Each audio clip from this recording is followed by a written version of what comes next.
ஓம் சாந்தி. இன்றைய முரளி 15 டிசம்பர் 2025. பாப்தாதா மதுபன். இனிய குழந்தைகளே, நீங்கள் இப்போது ஆன்மீக தந்தையிடம் ஆன்மீக ட்ரில் கற்கின்றீர்கள். இந்த ட்ரில் மூலமாக நீங்கள் முக்திதாமும் சாந்திதாமும் போகின்றீர்கள். கேள்வி: தந்தை குழந்தைகளை முயற்சி செய்து கொண்டே இருக்கிறார். எனினும் குழந்தைகள் எந்த விஷயத்தில் மிக கண்டிப்பாக இருக்க வேண்டும்? பதில்: பழைய உலகிற்கு நெருப்பு பிடிக்கும் முன் தயாராக வேண்டும். தன்னை ஆத்துமா என உணர்ந்து தந்தையின் நினைவிலிருந்து தந்தையிடமிருந்து முழுமையாக ஆஸ்தி பெறுவதில் மிக கண்டிப்பாக இருக்க வேண்டும். தோல்வியடையக்கூடாது. அந்த மாணவர்கள் தோல்வியடைந்தால் வருத்தப்படுவார்கள், தமது வருடம் வீணாகியதை உணர்வார்கள். படிக்காவிட்டால் என்ன என சிலர் கேட்கின்றார்கள். ஆனால் நீங்கள் மிகவும் கண்டிப்பாக இருக்க வேண்டும். டூ லேட் என டீச்சர் சொல்லிவிடக்கூடாது. ஓம் சாந்தி. ஆன்மீக தந்தை ஆன்மீக குழந்தைகளுக்கு ஆன்மீக பாடசாலையில் டைரக்ஷன் கொடுக்கின்றார் அல்லது குழந்தைகளுக்கு ட்ரில் கற்பிக்கிறார் என்றும் சொல்லலாம். அப்படி டீச்சர்கள் டைரக்ஷன் கொடுக்கின்றார்கள் அல்லது ட்ரில் கற்கின்றார்கள். இந்த ஆன்மீக தந்தையும் குழந்தைகளுக்கு நேரடியாக சொல்கின்றார். என்ன சொல்கின்றார்? மன்மனா பவ. அவர்கள் அட்டென்ஷன் ப்ளீஸ் என்று சொல்கிறார்கள். தந்தை மன்மனா பவ என்று சொல்கிறார். இது ஒவ்வொருவரும் தன் மீது இரக்கம் காட்டுவதைப் போல இருக்கிறது. குழந்தைகளை என்னை நினைவு செய்யுங்கள், அசரீரி ஆவுங்கள் என்று தந்தை சொல்கிறார். இந்த ஆன்மீக ட்ரில்லை உயிர்களுக்கு உயிரின் தந்தையே கற்பிக்கின்றார். அவர் சுப்ரீம் ஆசிரியர், நீங்கள் உதவி ஆசிரியர்கள். தன்னை ஆத்மா என உணருங்கள், தந்தையை நினைவு செய்யுங்கள். ஆத்மா அபிமானி ஆகுங்கள் என நீங்களும் எல்லோருக்கும் சொல்கிறீர்கள். இதுதான் மன்மனா பவ என்பதின் அர்த்தம். குழந்தைகளின் நன்மைக்காக டைரக்ஷன் கொடுக்கின்றார். அவர் யாரிடமிருந்தும் கற்கவில்லை. மற்ற எல்லா டீச்சர்களும் தாம் கற்றுக்கொண்ட பிறகு கற்பிக்கின்றார்கள். நான் பள்ளிக்கூடம் எதிலும் படித்து கற்கவில்லை என்று இவர் சொல்கிறார். இவர் கற்பிக்க மட்டுமே செய்கின்றார். ஆத்மாக்கள், உங்களுக்கு நான் ஆன்மீகற்றில் கற்பிக்கிறேன் என்று சொல்கிறார். அவர்கள் எல்லோரும் உலகிய குழந்தைகளுக்கு உலகியற்றில் கற்பிக்கின்றார்கள். அவர்கள் ட்ரில் போன்றவற்றை சரீரத்தால் செய்ய வேண்டியிருக்கிறது. இங்கே சரீரத்திற்கு எந்த விஷயமும் இல்லை, எனக்கு எந்த சரீரமும் இல்லை என்று தந்தை சொல்கிறார். நான் ட்ரில் கற்பிக்கிறேன், டைரக்ஷன் கொடுக்கின்றேன். நாடக திட்டப்படி ட்ரில் கற்றுக் கொடுக்கும் பாகம் அவரிடம் நிறைந்திருக்கிறது. சேவை நிறைந்து இருக்கிறது. ட்ரில் கற்பிக்கவே வருகிறார். நீங்கள் தமோ பிரதானத்திலிருந்து சதோ பிரதானமாக வேண்டும். இது மிகவும் எளிது. 84 பிறவிகளை எடுத்து எப்படி கீழே இறங்குகிறோம் என்ற ஏணியின் ஞானம் புத்தியில் இருக்கிறது. இப்போது நீங்கள் திரும்பி போக வேண்டும் என்று தந்தை சொல்கிறார். ஆன்மீக குழந்தைகளே, இப்போது திரும்பி போக வேண்டும் என வேற யாரும் தன்னை பின்பற்றுபவர்களுக்கோ அல்லது மாணவர்களுக்கோ சொல்ல மாட்டார்கள். ஆன்மீக தந்தையை தவிர வேற யாரும் புரிய வைக்கவும் முடியாது. இப்போது நாம் திரும்பி போக வேண்டும் என்பதை குழந்தைகள் புரிந்து கொள்கின்றீர்கள். இந்த உலகமே இப்போது தமோ பிரதானமாக இருக்கின்றது. நாம் சதோ பிரதான உலகிற்கு எஜமானராக இருந்தோம். பிறகு 84 பிறவிகளின் சக்கரம் சுற்றி தமோ பிரதான உலகிற்கு எஜமானரானோம். இங்கே துக்கமே துக்கம். தந்தையை துக்கத்தை போக்கி சுகத்தை கொடுப்பவர் என்று சொல்கிறார்கள். அதாவது தமோ பிரதானத்திலிருந்து சதோ பிரதானமாக மாற்றுபவர் ஒரு தந்தை மட்டுமே. நாம் அதிக சுகத்தை பார்த்திருப்பதை குழந்தைகள் நீங்கள் புரிந்து கொள்கிறீர்கள். எப்படி ராஜ்யம் செய்தோம் என்பது நினைவில் இல்லை. ஆனால் குறிக்கோள் முன்னால் இருக்கிறது. அது மலர்களின் தோட்டம். இப்போது நாம் முள்ளிலிருந்து மலர் ஆகின்றோம். நாங்கள் எப்படி நம்புவது என நீங்கள் கேட்க மாட்டீர்கள். சந்தேகம் இருந்தால் அழிந்து போய்வீர்கள். பள்ளிக்கூடத்தில் இருந்து காலை வெளியே வைத்தால் படிப்பு முடியும், பதவியும் அழியும், அதிக நஷ்டம் ஏற்படும். அதனால் பிரஜையிலும் குறைந்த பதவி கிடைக்கும். சதோ பிரதான பூஜைக்குரிய தேவி தேவர் ஆவதே முக்கிய விஷயம். இப்போது தேவராக இல்லைதானே? பிராமணர்கள் உங்களுக்கு அறிவு வந்திருக்கிறது. பிராமணர்களே வந்து தந்தையிடம் ட்ரில் கற்பிக்கின்றார்கள். மனதில் மகிழ்ச்சியும் ஏற்படுகிறது. இந்த படிப்பு நன்றாக இருக்கிறது தானே? பகவான் வாக்கு இருக்கிறது. அவர்கள் கிருஷ்ணரின் பெயரை போட்டுவிட்டார்கள். எனினும் ஸ்ரீ கிருஷ்ணர் இந்த ட்ரிலை கற்பிக்கவில்லை என்பதை நீங்கள் புரிந்து கொள்கிறீர்கள். இதை தந்தை கற்பிக்கிறார். ஸ்ரீ கிருஷ்ணரின் ஆத்மா பல பெயர் உருவங்களை பெற்று தமோ பிரதானமாகி விட்டது. அதற்கும் கற்பிக்கிறார். தான் கற்பது இல்லை. மற்ற எல்லோரும் யாரிடமிருந்தாவது நிச்சயம் கற்கிறார்கள். இவர்தான் கற்பிக்கும் ஆன்மீக தந்தை. உங்களுக்கு கற்பிக்கிறார். நீங்கள் பிறகு மற்றவர்களுக்கு கற்பிக்கிறீர்கள். நீங்கள் 84 பிறவிகள் எடுத்து பதித்தமாகி இருக்கிறீர்கள். இப்போது மீண்டும் பாவனமாக வேண்டும். அதற்காக ஆன்மீக தந்தையை நினைவு செய்யுங்கள். ஏ பதித்த பாவனரே என பக்தி மார்க்கத்தில் நீங்கள் பாடி வந்தீர்கள். இப்போதும் நீங்கள் எங்கே வேண்டுமானாலும் சென்று பாருங்கள். நீங்கள் ராஜ ரிஷிகள். நீங்கள் எங்கே வேண்டுமானாலும் சுற்றலாம். உங்களுக்கு எந்த பந்தனமும் கிடையாது. எல்லையற்ற தந்தை சேவை செய்ய வந்திருக்கிறார் என்ற நம்பிக்கை குழந்தைகள் உங்களிடம் இருக்கிறது. தந்தை குழந்தைகளிடமிருந்து படிப்பு கட்டணத்தை எப்படி பெறுவார்? டீச்சருக்கே குழந்தை இருந்தால் இலவசமாக கற்பிப்பார் தானே? இவரும் இலவசமாக கற்பிக்கிறார். நாம் கொஞ்சம் கொடுக்கின்றோம் என ஒருபோதும் நினைக்காதீர்கள். இது பீஸ் கிடையாது. நீங்கள் எதையும் கொடுப்பது இல்லை. நீங்கள் ரிட்டனில் அதிகம் பெறுகின்றீர்கள். மனிதர்கள் தான புண்ணியம் செய்கிறார்கள். தனக்கு அடுத்த பிறவியில் அதற்கு ரிட்டன் கிடைக்கும் என நினைக்கின்றார்கள். அங்கே அற்பகால சுகம் கிடைக்கிறது. அடுத்த பிறவியில் நிச்சயம் கிடைக்கிறது. எனினும் கீழே இறங்கும் பிறவியில் கிடைக்கிறது.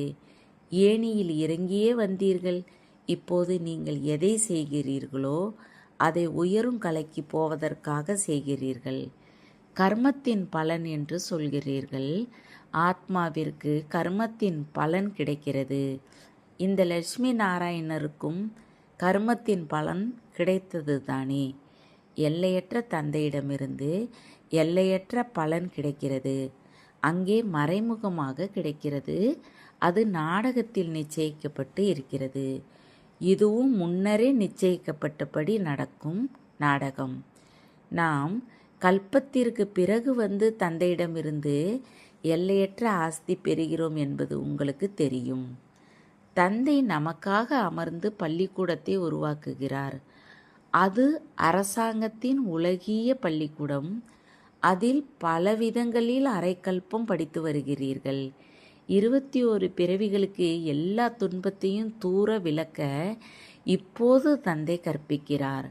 அங்கே ராஜ்யம் இருக்கும். அதில் நம்பராக வருவீர்கள்.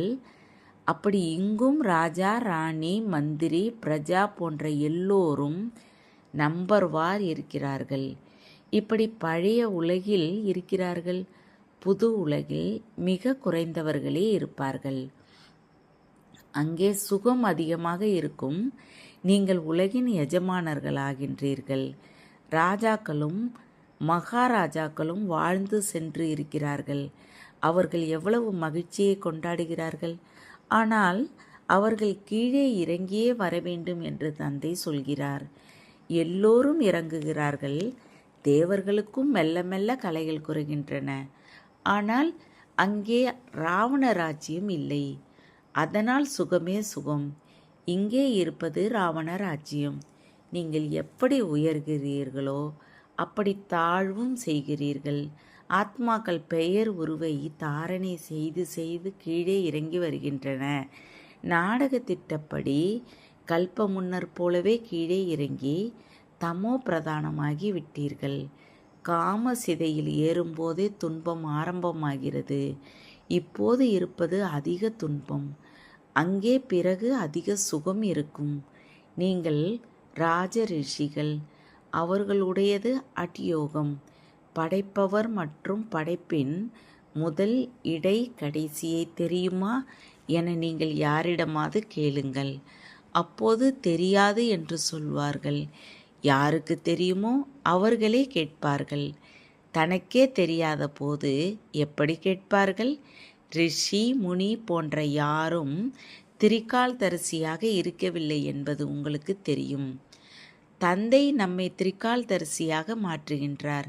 இந்த பாபா உலகின் அதிபராக இருந்தார். அவரிடம் ஞானமே இருக்கவில்லை.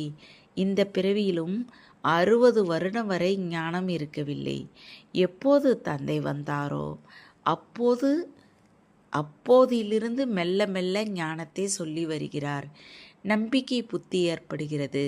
இருந்தும் மாயா பலரை விழ வைத்து கொண்டு இருக்கிறது. பெயரை சொல்ல முடியாது, இல்லையென்றால் நம்பிக்கை இழப்பார்கள். செய்திகள் வருகின்றன.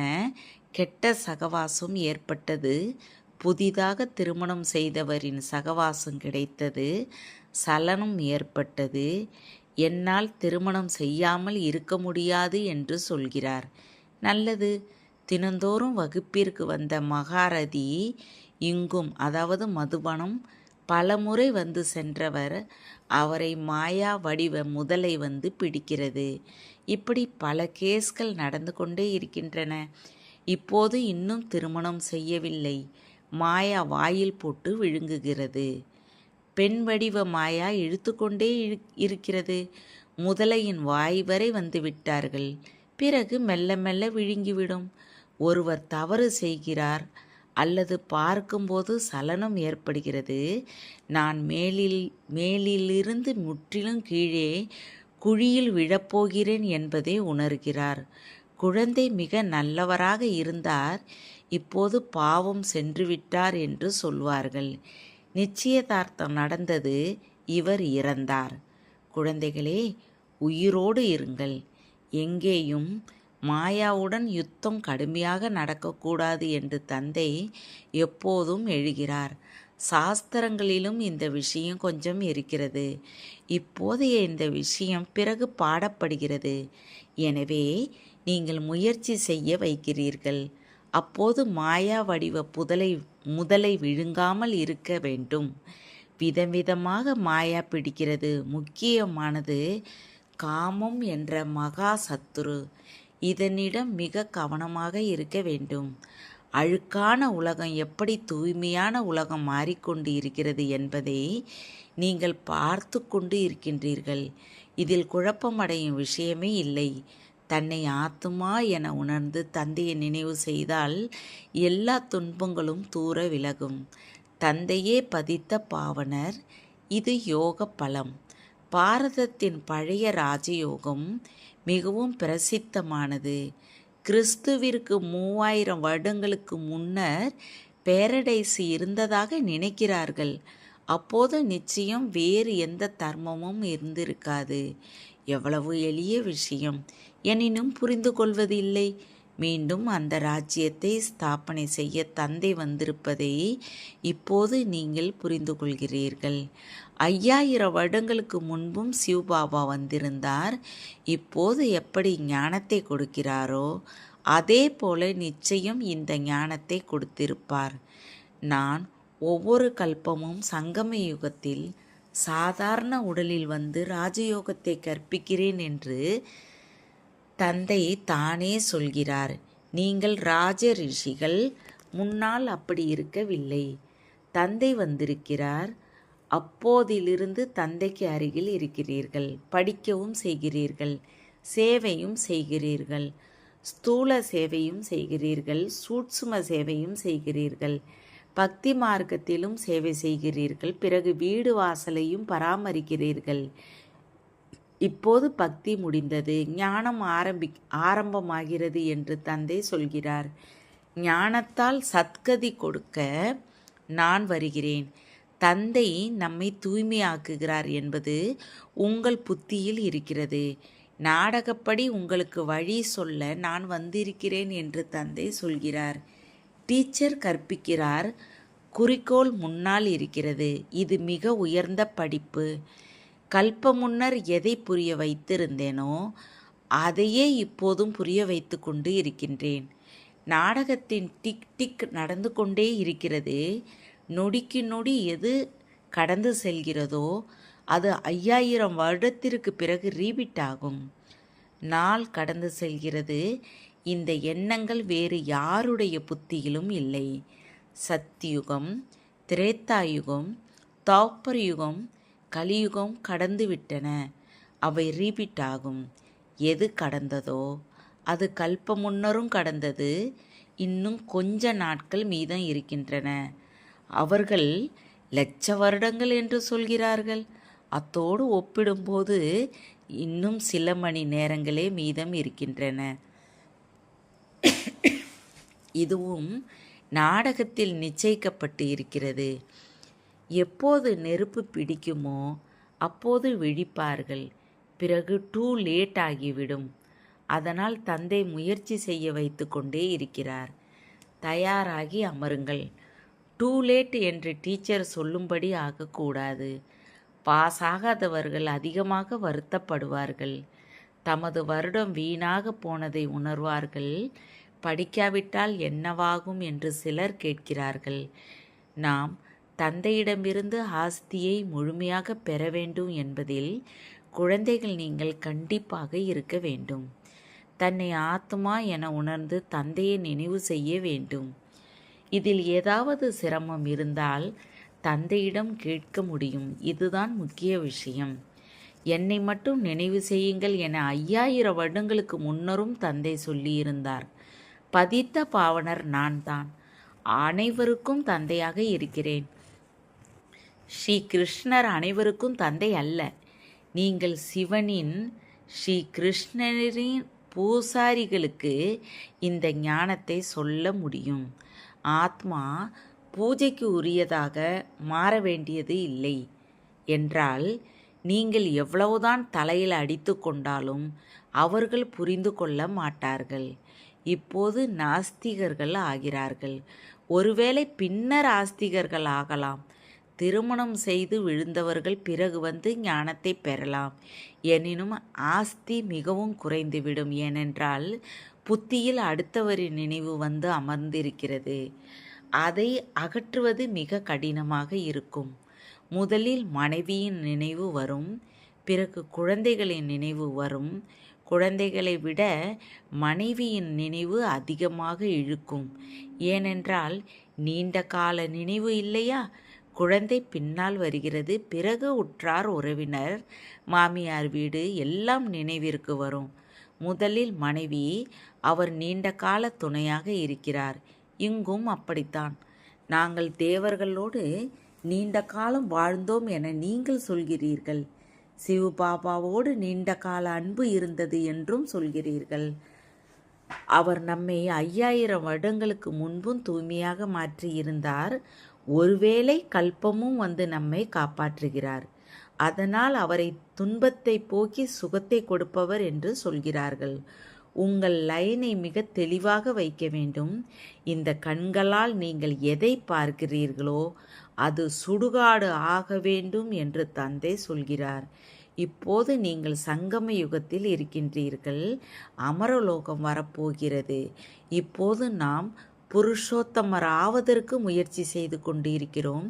இது நன்மை செய்யும் புருஷோத்தம சங்கம யுகம். உலகில் என்னென்ன நடந்து கொண்டு இருக்கின்றன என்பதை பார்த்து கொண்டு இருக்கிறீர்கள். இப்போது தந்தை வந்திருக்கிறார். எனவே பழைய உலகமும் முடிய வேண்டும். நிச்சயம் யாரோ வந்திருக்கிறார். அவர் உலகை மாற்றிக்கொண்டு இருக்கிறார் என்பது போக போக பலருடைய எண்ணத்திலும் வரும். இது அதே மகாபாரத சண்டை.